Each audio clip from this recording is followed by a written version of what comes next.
Alright, this is Johnny coming at you, Backyard High Rise. I'm going to do a quick little video. This is a 2023 Challenger Hellcat stock exhaust. I want to do a stock exhaust pull. I'm not going to get on this car. It doesn't belong to me, and it's too expensive for me to mess with. I'm just going to drive it kind of aggressive, and I want to hear it, how it sounds in the car with stock exhaust. We'll do an outside the car with stock exhaust, and then we'll do inside and out with headers and Borla exhaust. So here we go.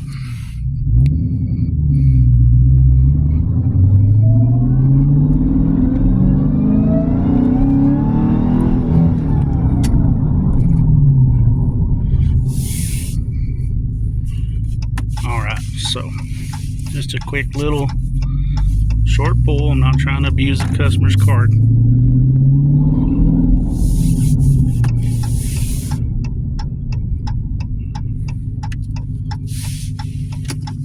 And little half throttle here.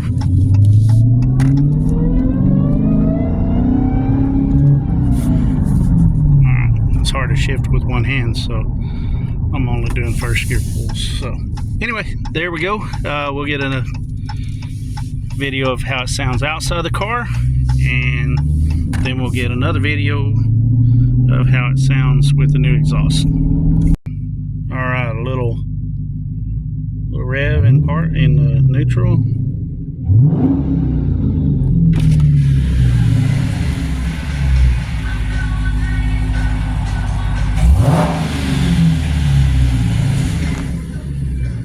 Am I up far enough? Yeah? Okay. Alright, we'll set the brake. We'll get Camden to listen to it on the outside here. Let's get a sound from behind it. You can hear the supercharger from in front. Yeah. Sound good.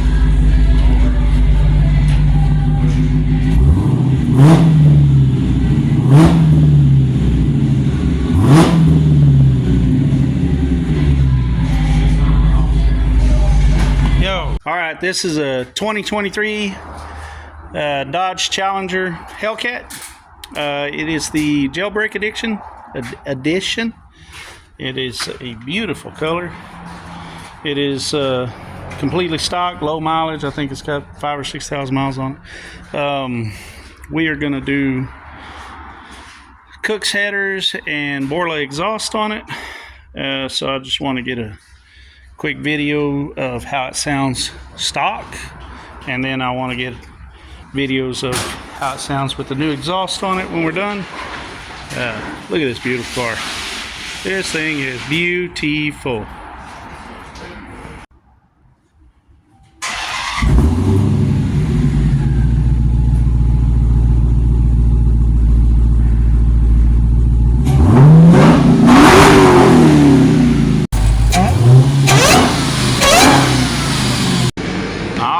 Pardon the sound, the heater's loud. It's cold today. Here's the stock exhaust. It's hard to see. Let's see if we can get some light on it. Stock manifolds, both sides. Stock exhaust.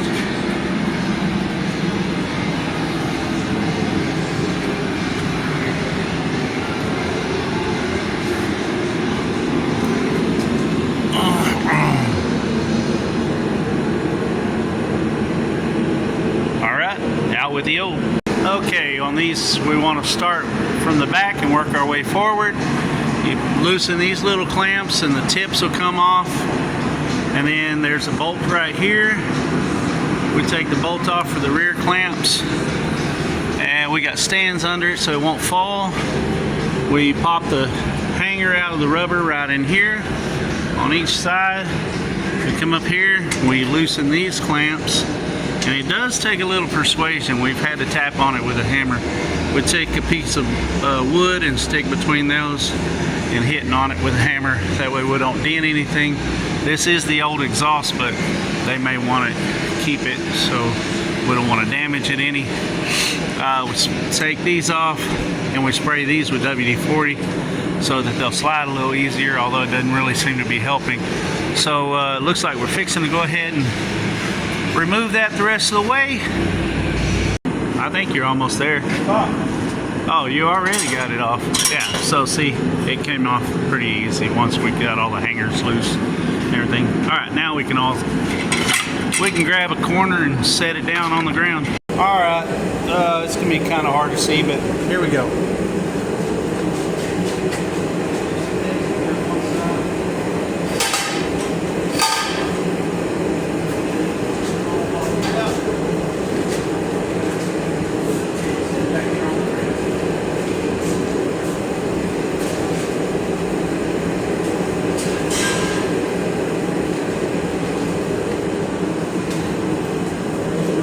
All right, so there it is, full exhaust from the cat's back removed, and one piece. These don't unbolt anywhere else, so you have to remove them in one piece. It's the same way the dealership services them, remove them in one piece.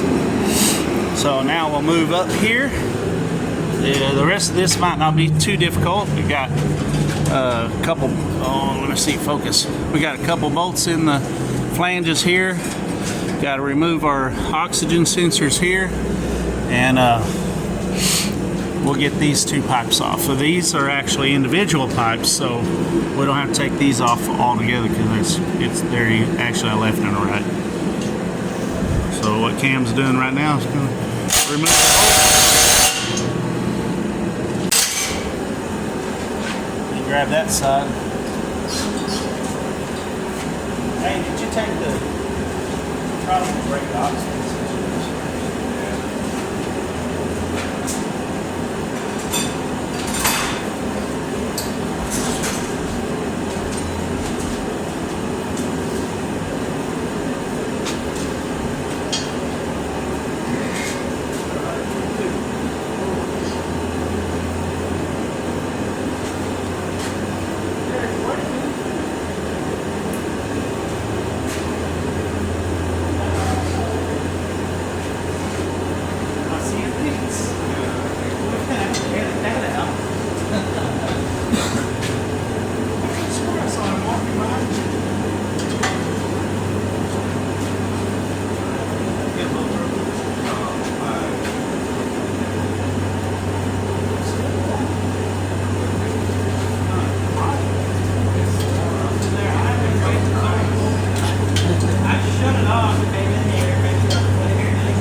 It's upside down. Oh, Yeah.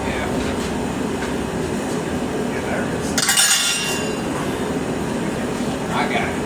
Oh, no, no, I got it. It's just not hand tight. Hand loose.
gonna pause this for now.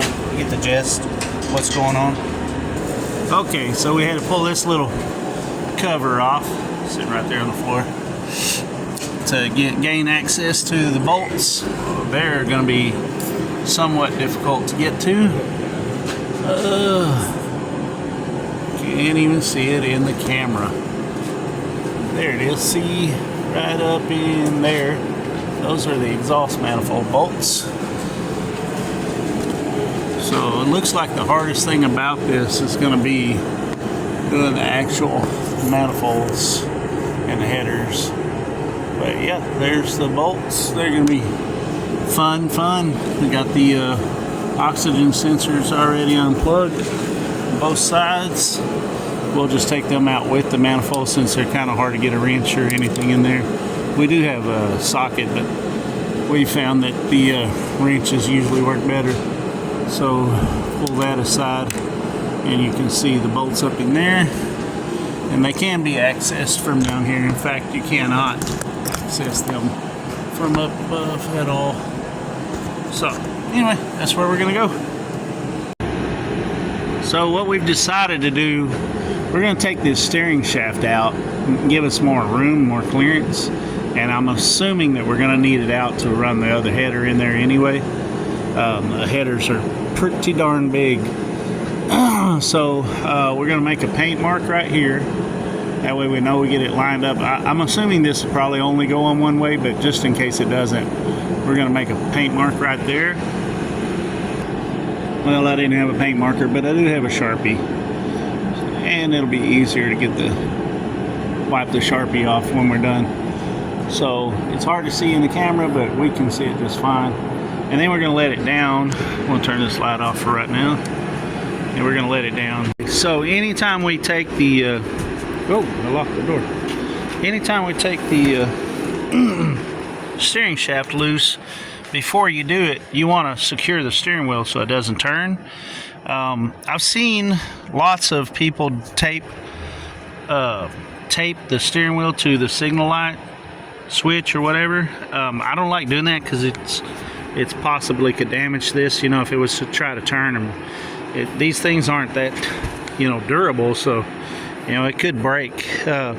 Super simple way to do this, and it works every time. I'll show you.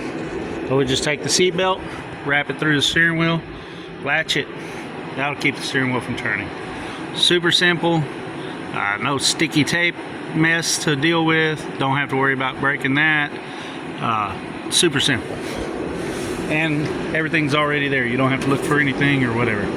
So we'll lift the car back up and we'll remove the steering shaft.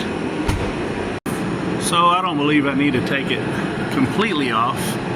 I just pushed that shaft back up in there after I removed the bolt, and it just slid out.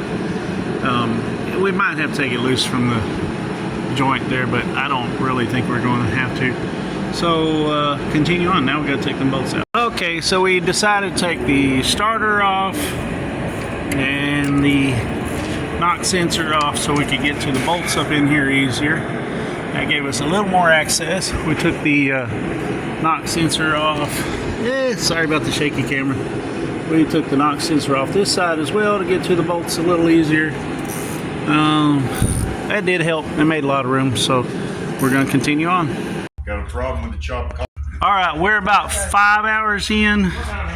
We're still trying to get this one exhaust manifold off, and we already have this side off and going back with the header. The top 2 bolts in the center of those manifolds are the most difficult to get to because you can't get to them from the top.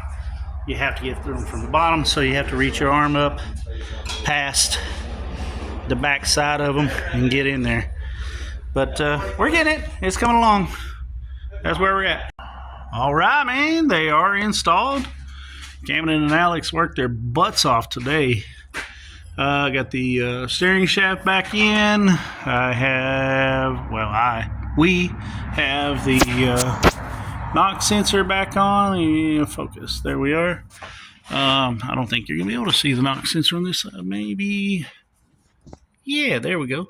Got the starter back on, the starter's heat shield back on, got the O2 sensors back on, both knock sensors, both O2 sensors, everything's back on. We don't have the rear O2 sensor yet because it goes into the exhaust and not on the header.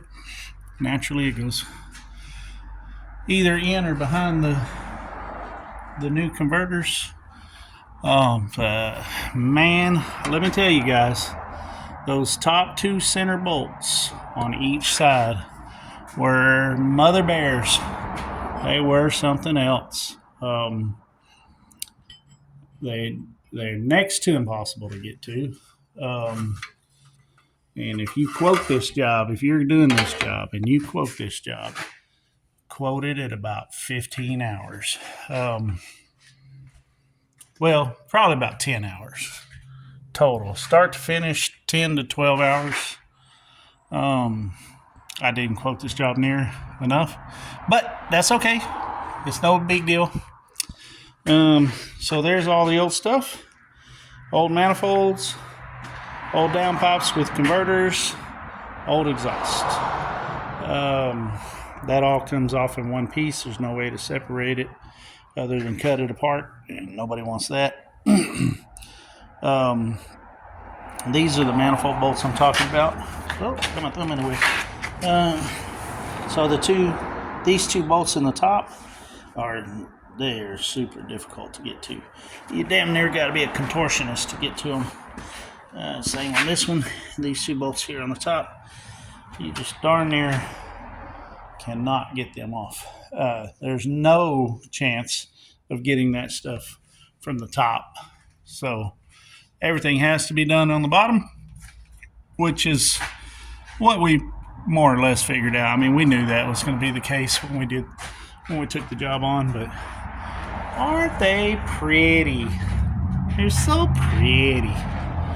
Yeah, nice. And these are Kooks. I'm sure other headers fit just as good. I haven't ever used a set of Kooks headers. I hear the quality is great. And man, they weren't lying. These things are well engineered, very sturdy. They're thick. They're not cheap little junk. Very thick. They're anyway, and then they got that little Venturi thing in there, and a nice ball flange to like more or less like the factory one. I didn't measure them. Let's measure them. I think they're 1 7/8. All right.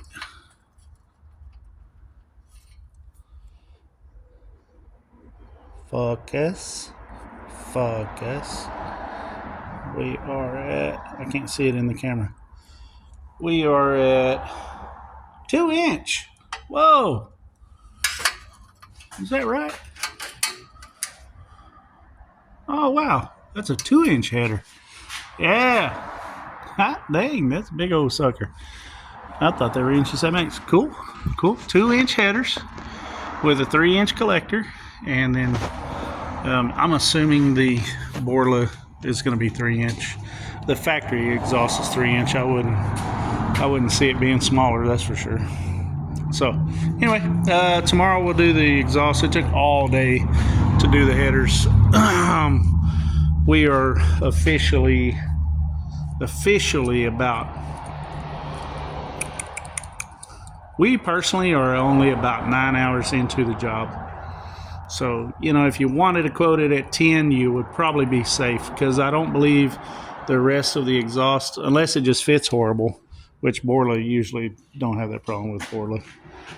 So unless it just fits terrible, we shouldn't be more than an hour into it in the morning finishing it up. So anyway, that's it for tonight. We'll continue on tomorrow. Thank you guys for watching. Let's hear it with open headers.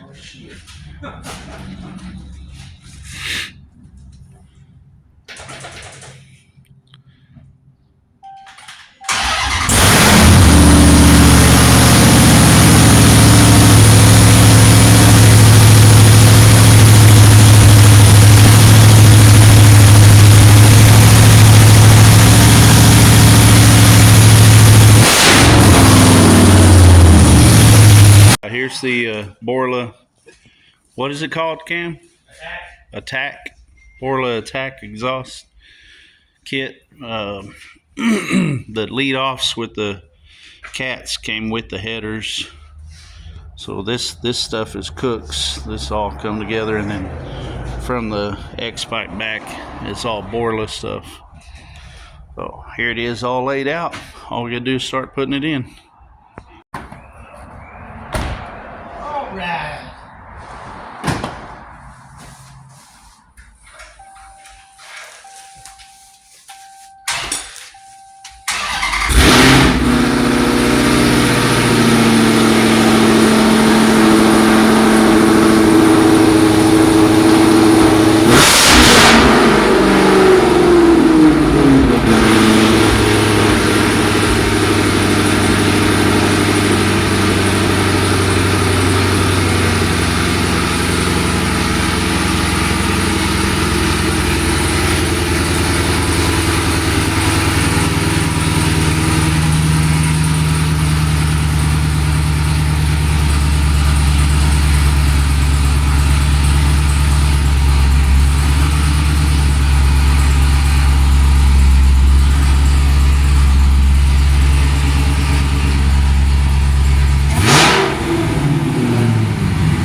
Well, there it is, completed.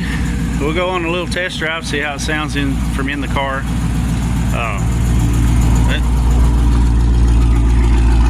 There it is at idle. Very raspy, very loud. So, who's riding with me? I'm riding. Uh-oh, I done got a volunteer. Okay, right there, man. We'll go ahead. He didn't hesitate. All right, we're gonna go for a quick little pull. Damn, hood's right there. I don't want to hit the door on it. Yeah, it's tight fit. Yeah, I'll let you hold the camera. Yesterday I did it by myself. It's hard to hold the camera.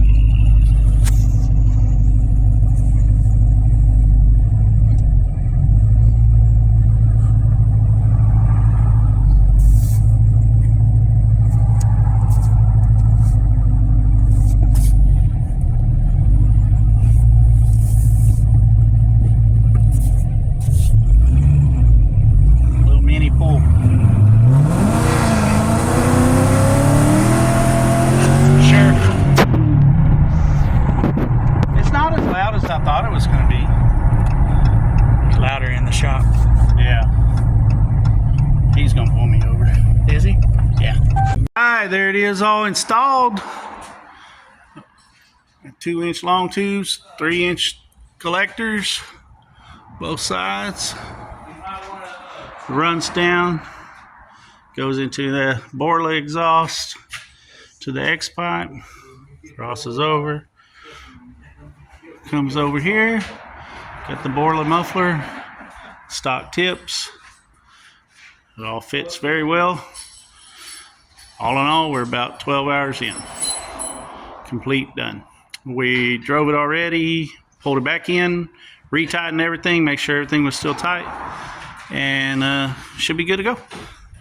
So there we have it, complete Hellcat exhaust.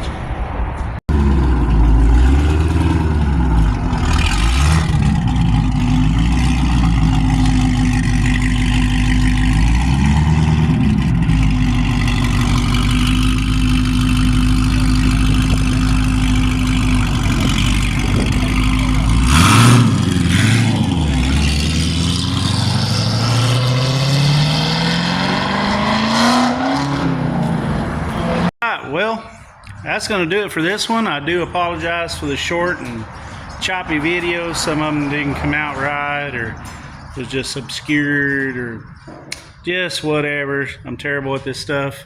I'm also terrible at editing, so, you know, take it for what it is. But anyway, the Hellcat sounded great. Personally, I liked it better the way it sounded factory, but it still sounded great either way. Customer was happy, extremely happy. They were ecstatic about it. So that's all that matters, you know. The customers all that matters. If they were happy with it, it doesn't matter what anybody else thinks about it. Either way, it sounded great. I like the deeper throaty tone to them, like the factory exhaust has. I really love the headers and the high flow cats. I think that was great. If it was mine, I would have done the headers and the high flow cats and left the stock exhaust from there back. Maybe cut out the resonators. Probably cut out the resonators just because that's me. But either way, I mean, that Borla exhaust was awesome. It sounded great. Don't get me wrong. I'm not knocking it in any way. It sounded really, really good. Anyway, I'm just going to end this here. Some of that stuff, the car's already gone. The customers have already taken it, and I didn't really get any good videos of it when it was still here to kind of end this out. I did have it kind of. I shot some stuff, but it just didn't work out. But anyway, if you guys like this stuff, like, subscribe, like and subscribe, please. Ring the little bell thingy. Do whatever. I'm getting a phone call. Sorry about that. Ring the little bell thingy. Whatever you want to do. If you got suggestions, you know, offer up some suggestions. If you got some videos that you might want to see, let us know. We might try to help you out and do some how-to videos, or I got some metalworking videos I want to do, but I've just been so busy. I've also got some chassis videos I want to do. Old Sketch's turbos are coming along, so there'll be more videos on Old Sketchy up soon, hopefully. And anyway, yeah, you can also hit us up on the Backyard Hot Rods page. Make sure you look for the one in Vernon, Texas. There's one in McKinney, and that's not the real Backyard Hot Rods. That guy actually just does it in his backyard and whatever. And I'm not knocking the guy. I don't care. It's none of my business. But we're Backyard Hot Rods in Vernon, Texas. Also, if you need any work, just give us a shout. Monday through Friday, 9 to 5. Number is 940-839-1514. We pretty much do a little of everything. It's a very small shop, so on some of these big projects, we don't get in a hurry. We got the old 48 coming along pretty good. I should do some videos. I hadn't really done any of them on that. There's a storm coming through right now, so it's kind of loud out here. We also got the 57 chop top right there that we're doing. We got a OBS short wide that we're going to do. That one's getting it's getting a 6-liter with a single turbo. That'll be a fun little project. The blue and silver square body, we're going to probably do a 1-week LS swap in it. It's going to be a stock 5.3 4L60 deal. Back there in the tarp, get my finger pointed right way. Right there under the tarp is a 53 Chevy. I don't know. It's a 4-door Chevy car. I can't remember what the. Anyway, it's getting some work done here. We're doing all the glass. I can't remember what all we're doing, but I'm pretty sure we're going to get to do an LS swap on that one. The guys pretty much decided that's what we're going to do. We got a 64 Caddy over here. It's already airbagged. We didn't do the airbag setup on it. We're going to fix the windows and stuff, get it running, and fix the air ride. I hadn't really even looked at it, so we don't know what the air ride's like. But anyway, that is going to do it for this video, guys, and I do appreciate everybody that watches this. As for now, I'm Johnny. I'm out. Thank you guys for watching.